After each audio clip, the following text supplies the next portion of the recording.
Hello everybody and welcome back to another episode of Let's Play Apollo Justice. We have brought Kristoff to the stand and we're going to figure out what he knows about the incident that happened that night. Although I'm pretty sure, at this point, he is most likely the culprit of the whole thing. By secret, I'm guessing he means the fact that Mr. Smith was bald. Forgive my curiosity, but what is it about this fellow's head? Your Honor seems to have an inordinate interest in it. Hi! I wouldn't call it inordinate, Mr. Gavin. Oh my god, his old objection theme, let's do it! Mr. Wright! What do you think you're doing, Wright? Wow, things sure look different from the other side. You know what I mean, Apollo? Oh my god, Phoenix. Speaking of looking from the other side, let's consider something for a second. The victim wore that hat all night, never once taking it off, except for that one time. That one time being the instant he was hit. Oh! When Mr. Wright returned from reporting the crime, the hat was laying on the floor. Mr. Wright picked it up and placed it on the victim's head. In other words, in order to have seen Mr. Smith's bald head, you would have had to be at the scene of the crime, at the time of the crime. In other words, you'd have to be the real killer, is what you're trying to say. Not bad, Apollo. Well... Mr. Galvin? I'm afraid that I haven't been entirely honest with the court. What? Oh, I assure you I had the noblest of intentions. I did it all to protect my client, Mr. Wright. Yet, I'm afraid in the current situation I see little reason to hide anything. Very well. Allow me to tell you the truth of what happened that night. Bring it! Finally, you may begin your testimony. Tell us, how were you involved in the events of that fateful night? Oh boy.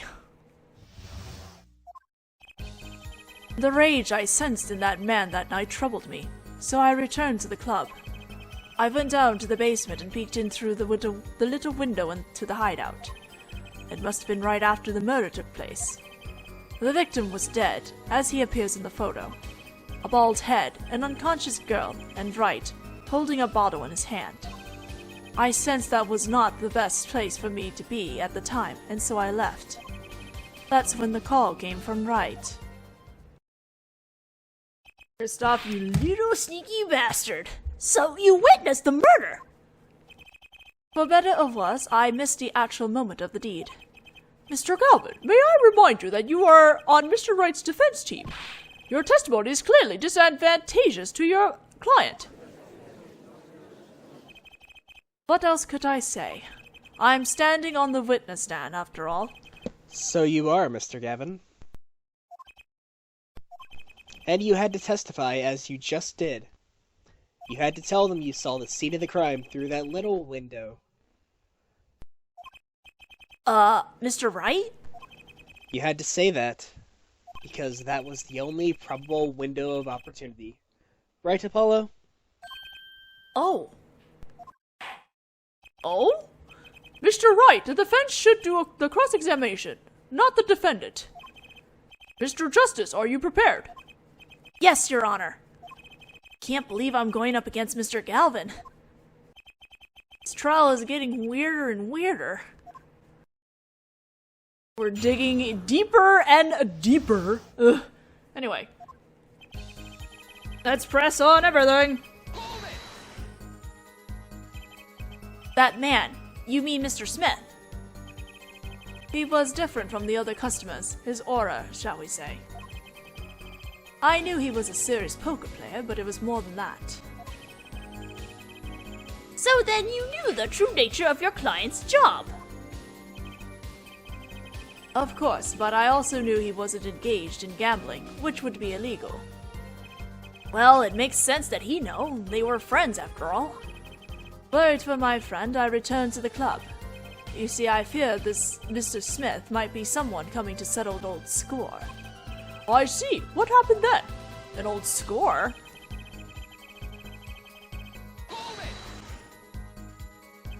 The little window. You mean the one used to keep watch up the stairs? Yes, a relic of the ancient past. The Black Marketeers used it, I believe. Why did you go through the trouble of peeking through the window? Wouldn't it have been easier to just open the door and go into the room? I didn't want to upset Wright, you see. Upset Mr. Wright? Yes, what if my fears had been unfounded? I'd be walking in on their match. Bad form, to say the least. So far everything he's saying makes sense.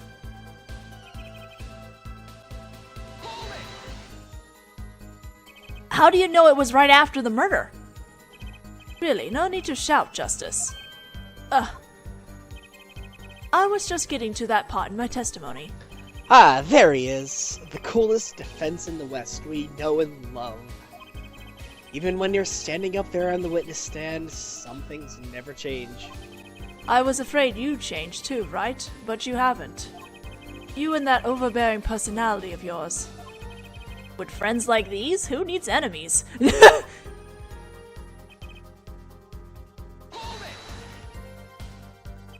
By photo, you mean the second photograph of the crime scene? Precisely. You see, he wasn't wearing his hat then. I saw his head when he was dead. And then Mr. Wright came along and replaced his hat. Can you describe the scene of the crime for us?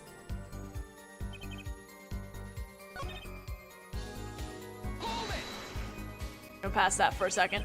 Wouldn't it have been better to wait for the police to arrive? Remember though, by that time I was already Wright's defense attorney. It wouldn't do for me to become part of the investigation.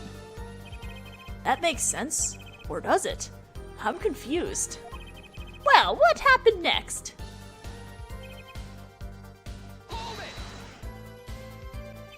Where were you when the phone call came? I had already left the Borscht Bowl Club by that time. On the phone he asked me to defend him. Naturally, I was surprised. I accepted, however. I couldn't abandon him. So kind of you. So far everything jives with Mr. Wright's testimony, I think. Is it going to be a problem for you to cross-examine your own boss? I'm fine. Who was it that taught me never to pull punches in cross-examinations? It was you, Mr. Galvin. I learned it from watching you. Aw, Apollo. This must hurt you, man. Let's press on there. Those were the only 3 at the scene of the crime. Yes, as far as I saw, at least. Then we're back where we started. The killer was the defendant, Phoenix Wright. Who else could it have been? But why did you talk to the police? 2 reasons.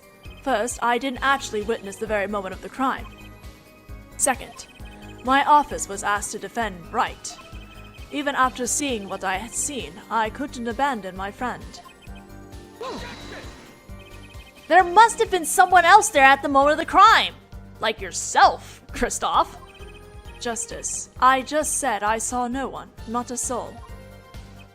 But that goes against what Mr. Wright said. Ah yes, this mysterious 4th person. Who would conveniently be the real killer, I suppose. Glad to see we agree, Mr. Gavin. Let me pose a question then. Tell me, what possible reason did the real killer have to swap cards in the victim's hand? Perhaps you can show us a reason why such a thing would be necessary.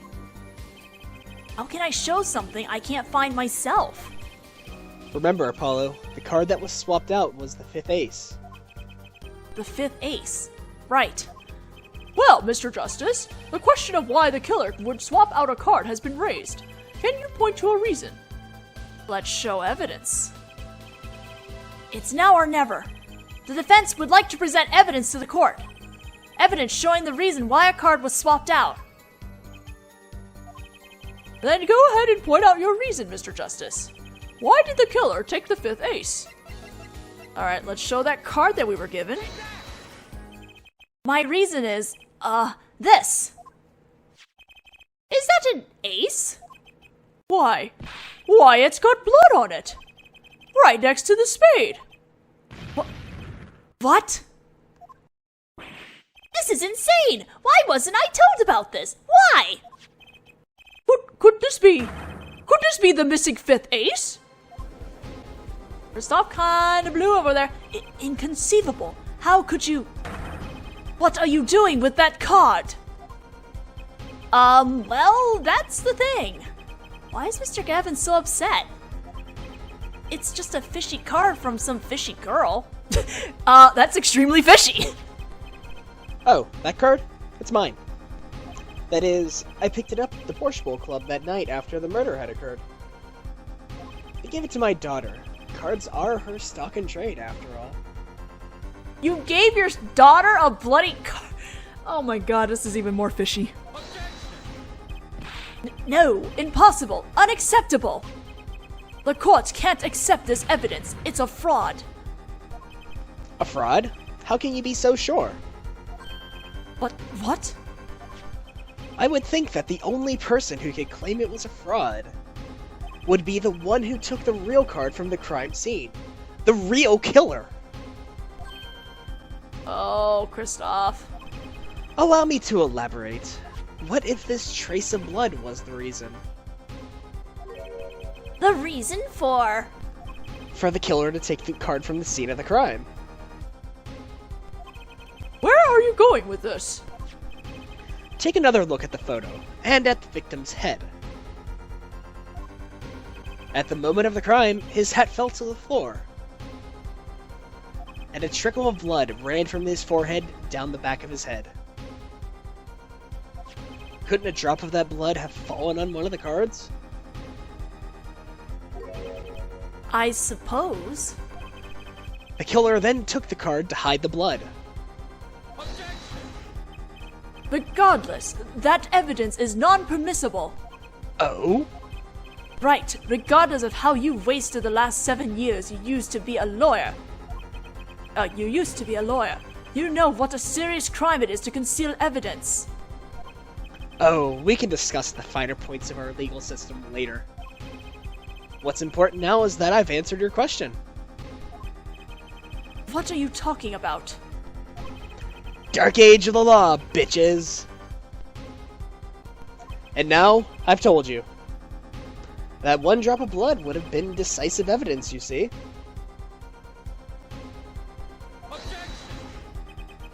This is baseless conjecture! Baseless!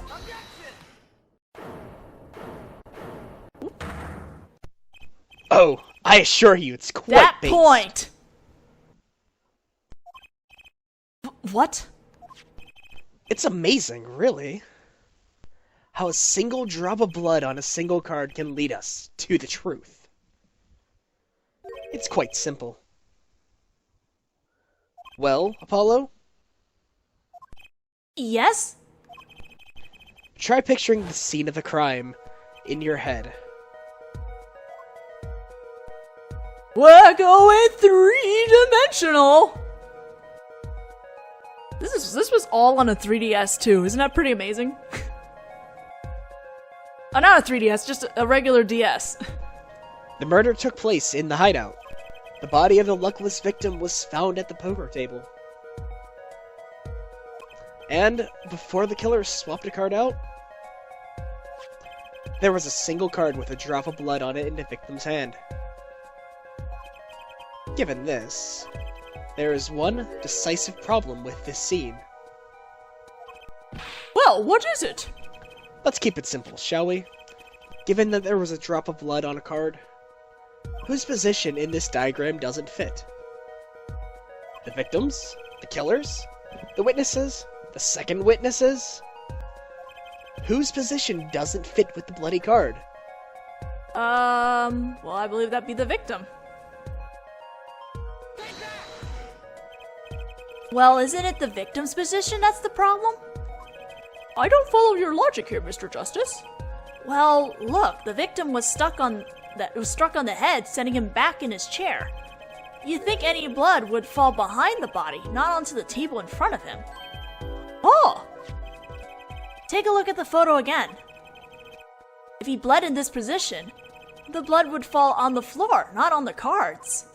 Why, that's right. So, what does this mean?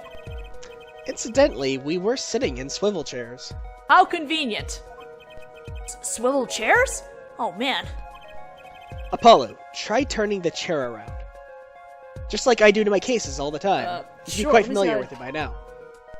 Okay. The chair was facing the other way? It would have to be. So we have to assume that at the time of the murder, the victim's chair was facing away from the table. When Mr. Wright returned from informing the police, which way was the chair facing? When I came back to the room, the body was facing as seen in the photo. That would mean the killer turned the chair back around. This is very elaborate. Let's take the next step. Look at the diagram once more. We know now the victim was facing away from the table at the time of the murder. But this creates another significant contradiction. Again? Let's test your reasoning skills again, shall we? Apollo, whose location on this diagram contradicts our new understanding of the crime? The victims? The killers? The witnesses? The second witnesses?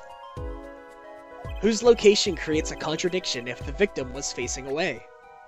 That would be the killer this time. Oops. The victim was struck from the front, right? Indeed. Well, wouldn't it be hard for the killer to hit him from the front? Sitting where his indicator currently is? I would think it'd be quite hard, yes. Yes, but what you're saying makes no sense! Why would the victim suddenly turn to face the wall in the middle of a game? I believe a sufficient reason will soon come to light. What? There's something in this diagram that makes far less sense, actually. Look again at the diagram. Apollo, if the victim was struck while he was sitting as shown here, where would his assailant be standing? Try marking it on the diagram. What? But there's no room to put a mark. Where's no room to put a mark where the killer should be? Don't worry. Let's think it through and see what we find. We know the victim was facing towards the wall at the time of the crime. But was it a wall he was facing? Looks like there was like a cupboard or something. That's the only thing we know for sure. Try to forget about everything else. Where would the killer have to be standing to strike our victim from the front? Well, he had to be here then. The killer had to be standing, here. You get points for flair, but that's about all you get. I thought I was on something there too. You definitely were, and are. I hardly need to point out that standing there would be impossible. The victim is facing a solid cupboard. Or are you claiming the killer climbed the cupboard and hit him from above? Ha! Or maybe he was in there. It's simple logic, really. If this was the only place the killer could have been standing, then that means that, at the very moment of the crime... Wait, I know! At the moment of the crime, the cupboard wasn't there. What's this now? I mean, that's the only explanation, right, Mr. Gavin? Your Honor, I have a suggestion for the defense. We should arrange to examine the cupboard in the hideout immediately. Bailiff, send a team to the crime scene immediately. Why are we listening to the defendant here? Have them try to move the cupboard. Your Honor? What? There's one more thing your men should look for. Please give this to the bailiff.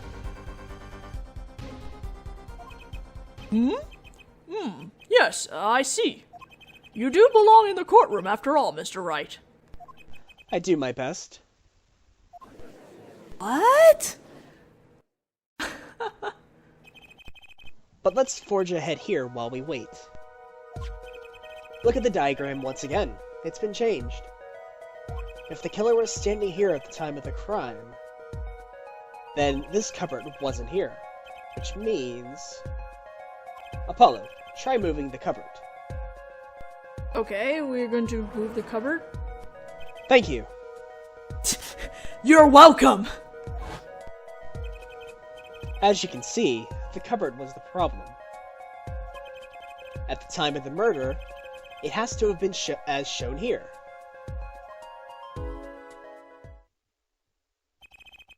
Now, everything is in place to reconstruct the moment of the crime. Oh my! What's this? What is it now? Kristoff's position is off now.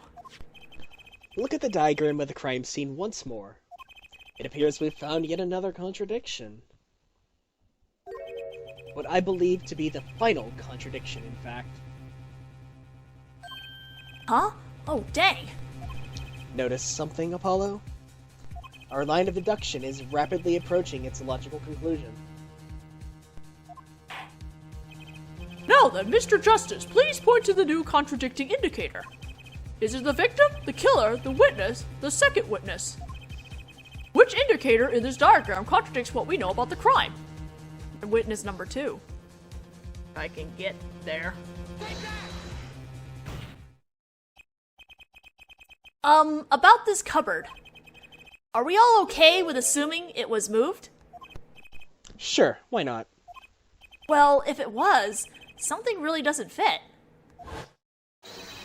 The cupboard would completely cover up the window to the stairs. Oh! That's right, someone standing outside wouldn't be able to see in. Someone like Mr. Galvin. What did you say? Oh, is the coolest defense in the West losing his cool? Don't expect me to play along with your little game, Wright. It's only a game until someone gets killed, Mr. Gavin. And someone was, while the window to that room is blocked by a cupboard. So, Mr. Gavin, perhaps you'd like to explain to the court? Exactly where did you witness the crime scene from? That point! Excuse me, Your Honor. Order! This is a court of law and I will have order. We just received word from our investigative team at the Borscht Bowl Club. They've examined the cupboard in the hideout, Your Honor. Oh, and what did they find?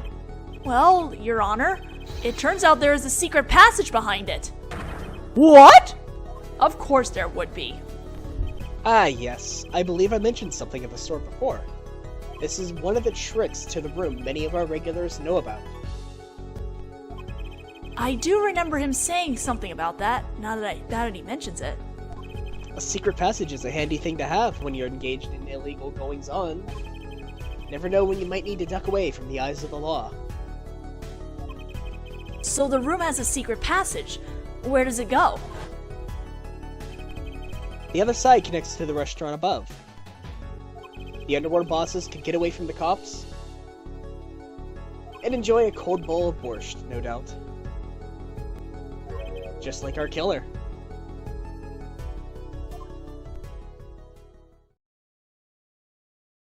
Well... Jesus. What a turnaround. You see where our line of simple deductive reasoning has led us, Apollo?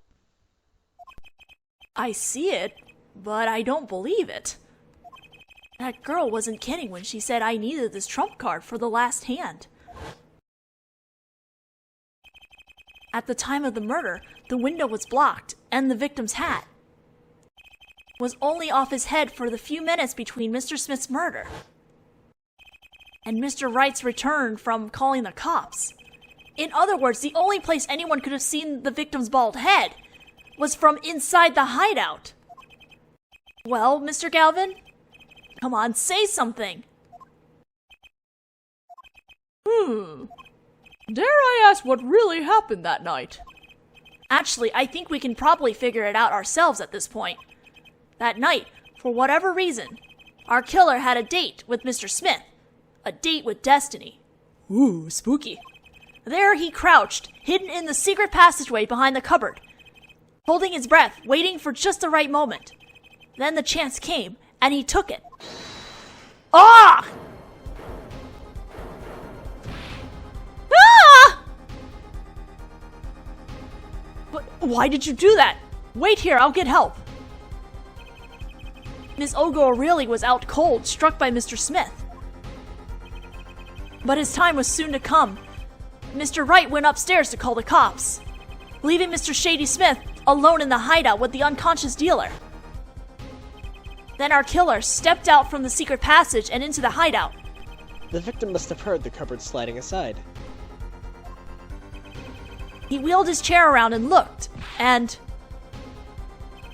After the deed was done, the criminal must have seen the blood on the card. He would have, of course, realized the need to destroy the evidence. That single spot of blood told the whole story of the crime. Too bad for him he didn't linger any longer in the hideout that night. If he had, he might have noticed the cards on the floor, and the fact that they were all red. Urgh. Oh, he's losing his cool! Rubble, rubble.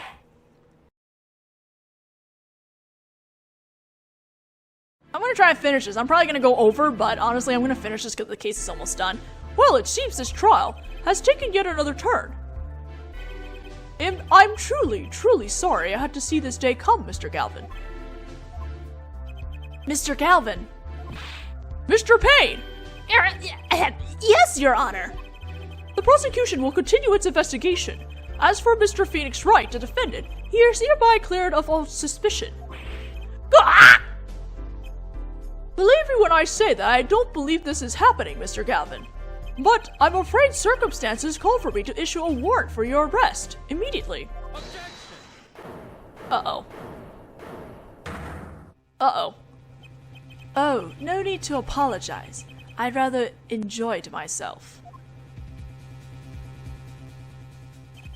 It's not every day you get to witness a legendary attorney's dirty tactics firsthand. Your point, Mr. Gavin? Frankly, Your Honor, I'm shocked that a person of your caliber would be taken in by such a low-grade parlor trick. Excuse me? The defendant is cleared of all suspicion. This is hardly the time for jokes, Your Honor. Mr. Wright hasn't proven anyone's guilt or innocence here.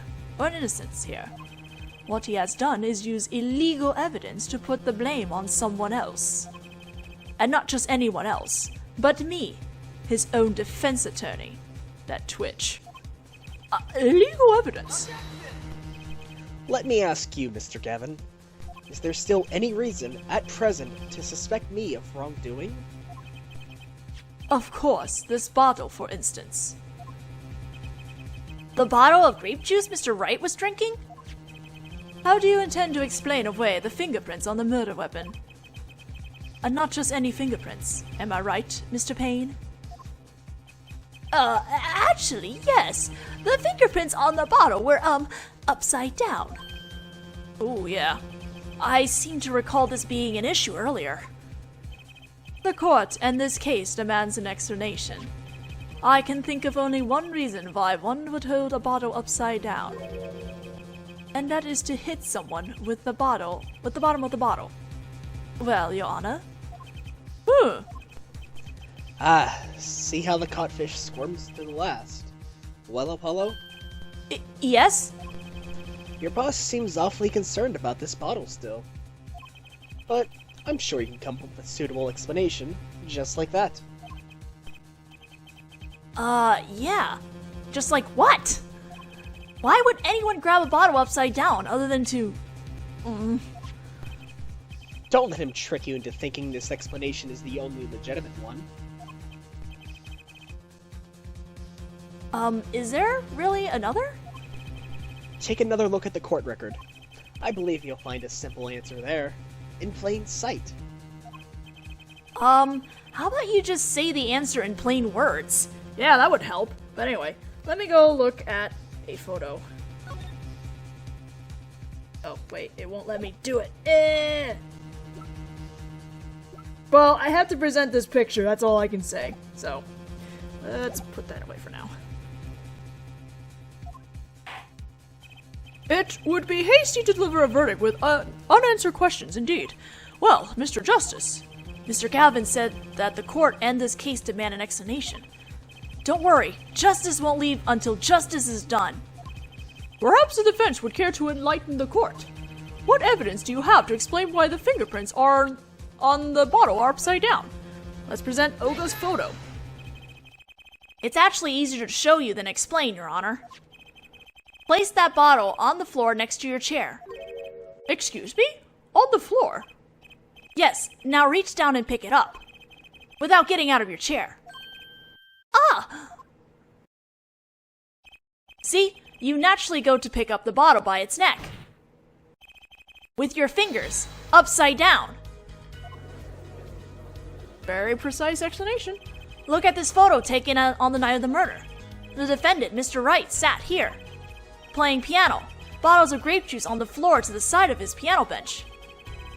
He would naturally pick up the bottles upside down several times. Wow, I can't believe it was that simple. Recall our dinner that evening, Kristoff. I was drinking my usual juice then, too. Basically, you used the bottle on the table to do the deed. But then you must have remembered. So you went and picked up one of the bottles from under the piano. And you switched the bottles. You took one of Mr. Wright's bottles and made it look like the murder weapon.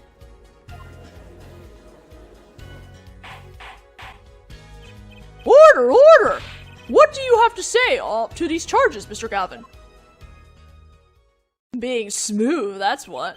Fascinating. So this is the legendary attorney's famed tactic of misdirection. What? You claim that I switched the bottle. Where's your proof? Proof? Well, that's,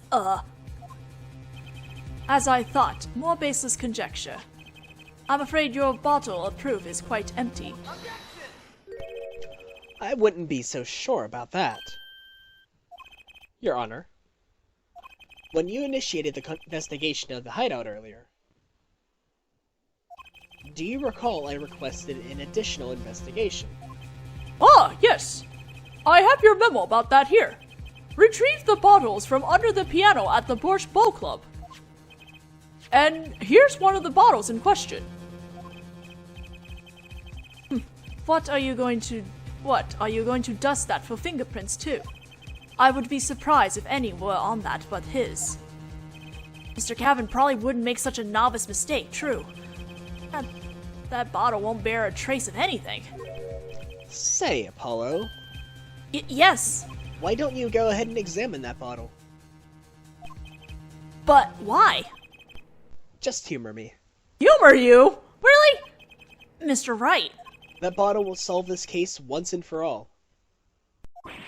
What? That's some bottle.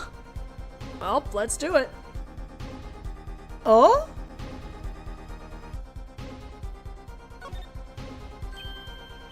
There's something inside the bottle.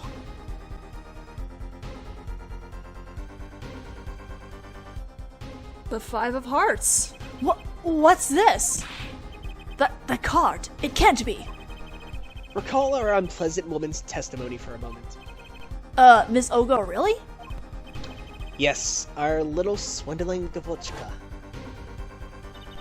That night, I planted the card like I was supposed to. And Wright lost the last hand just like he was supposed to. Then Smith searched him. But the planted card was gone. The trap failed. Wait, this isn't... You're telling me that this is the planted card you dispose of? The one you mentioned in this piece of testimony. I happened to put my hand in my pocket and found a card. Yes, I snuck a peek at it and found it was the Five of Hearts. I had a feeling something might happen, so I disposed of the card. Before the game. Dispose? Where? There was an empty bottle of grape juice I'd been drinking right beside me. I threw the card inside the bottle.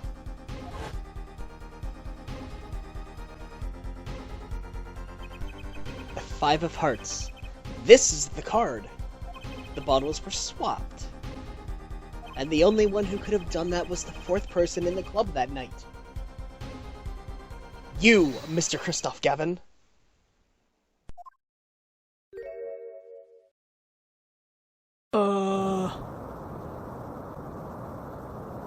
Oh.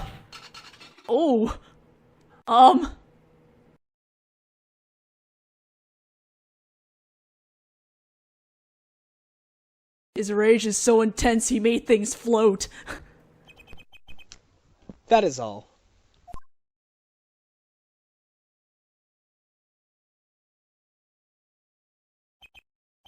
Is this your idea of revenge, Phoenix Wright? Revenge? Revenge for the events that took away your attorney's badge 7 years ago. My past is like my logic, straight and true. Nothing's changed. All I did was point the finger of justice in the proper direction. Fine. I'm glad we could have this little ta-ta-ta, right? This is insane! What about me? Don't I get to prosecute anyone? No!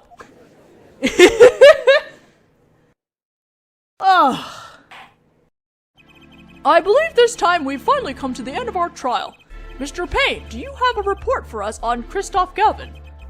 He's admitted everything. We're processing his arrest now. That was a very subtle breakdown. Well, I see, still. One has to wonder why he would do such a thing. He didn't even have a connection to the victim, did he? None that we know of. Mr. Wright, have you anything to add? I'm afraid I can't shed any more light on the matter. About this victim, Mr. Shady Smith. His occupation was listed as traveler. Not profession to be sure, and that's all we know about him.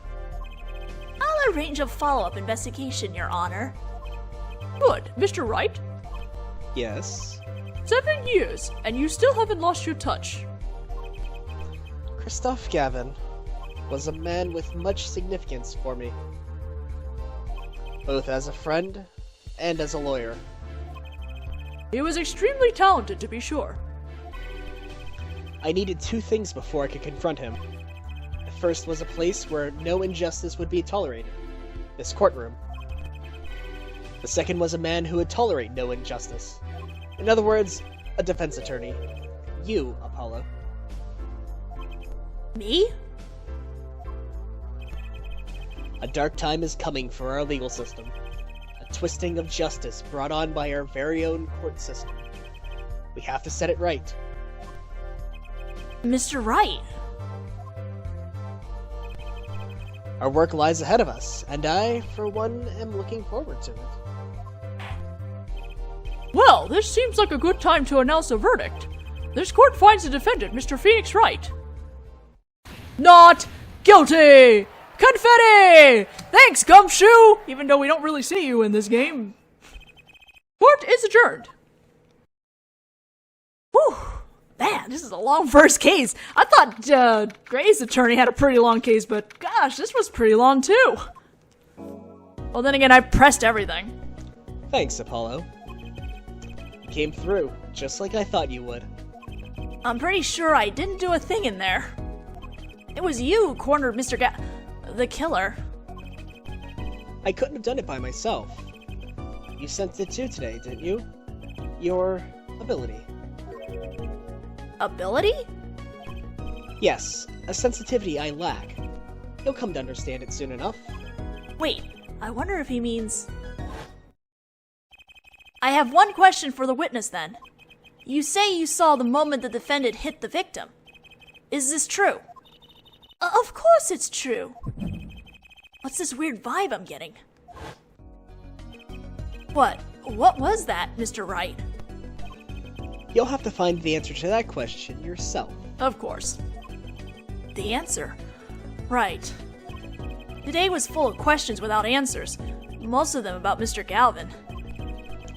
What possible reason could he have had to commit murder? Perhaps you'll learn that in the days to come. Huh? Wait, you don't know, do you? This locket is the key. Huh? Oh, that reminds me. I met the girl whose picture is in your locket.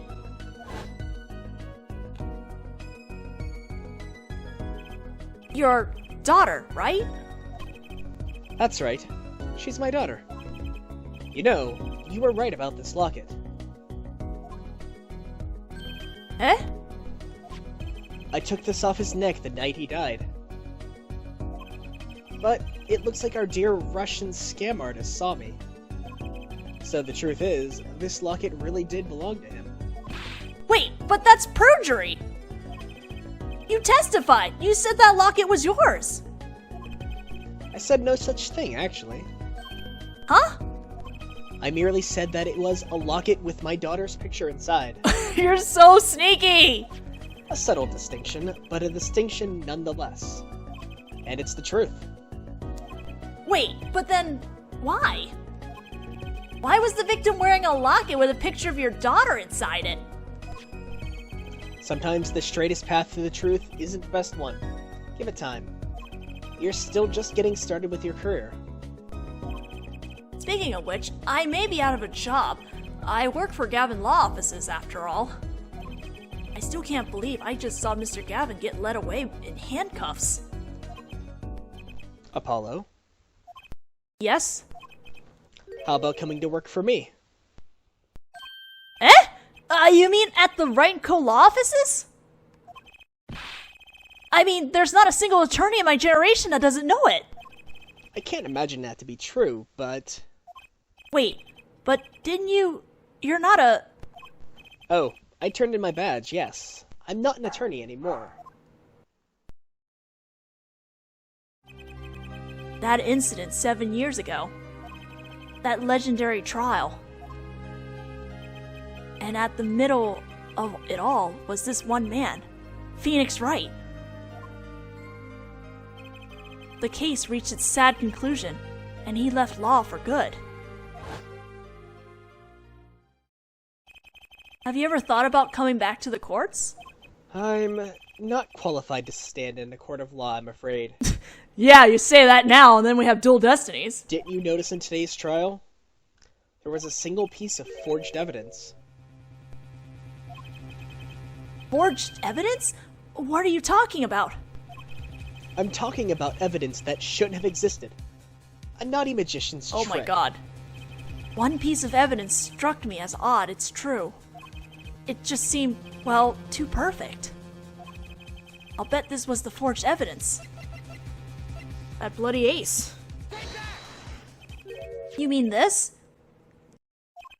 I got this from your, daughter, Mr. Wright. Yes, that card couldn't have been found at the crime scene. Why? Because the killer took it with him when he left, leaving the wrong card in its place, luckily for us. The court can't accept this evidence. It's a fraud. A fraud? How can you be so sure? I would think that the only person who could claim it was a fraud would be the one who took the real card from the crime scene. The real killer! My verdict was already handed down 7 years ago. Then, you really... Yes, I forged this card. Oh my god. One look at the crime scene should have told you it wasn't real. But you can't do something like that and call yourself an attorney! Who's calling themselves an attorney, Apollo? So it's true. The rumor is true. 7 years ago. None of that matters now, does it? Ah!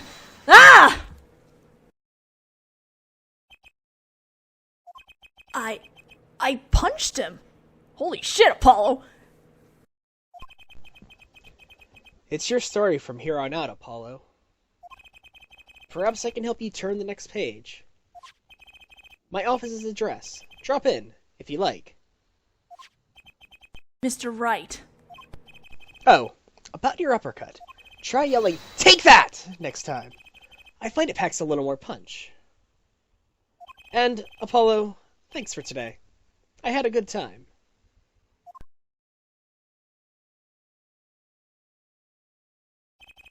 And with that, Mr. Wright walked out the door. And that's how my first trial ended. A lot of mysteries went unsolved. And at the time, I had no idea what they were all related. Every mystery that day connected by a single thread of logic. I find that out soon enough. My name is Apollo Justice, attorney at law, and this is how my story begins.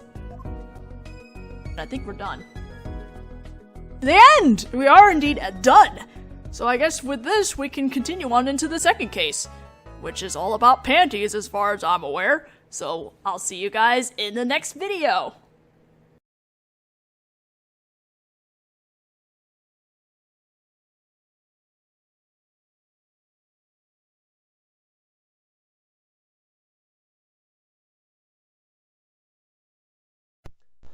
Look at the diagram of the crime scene once more.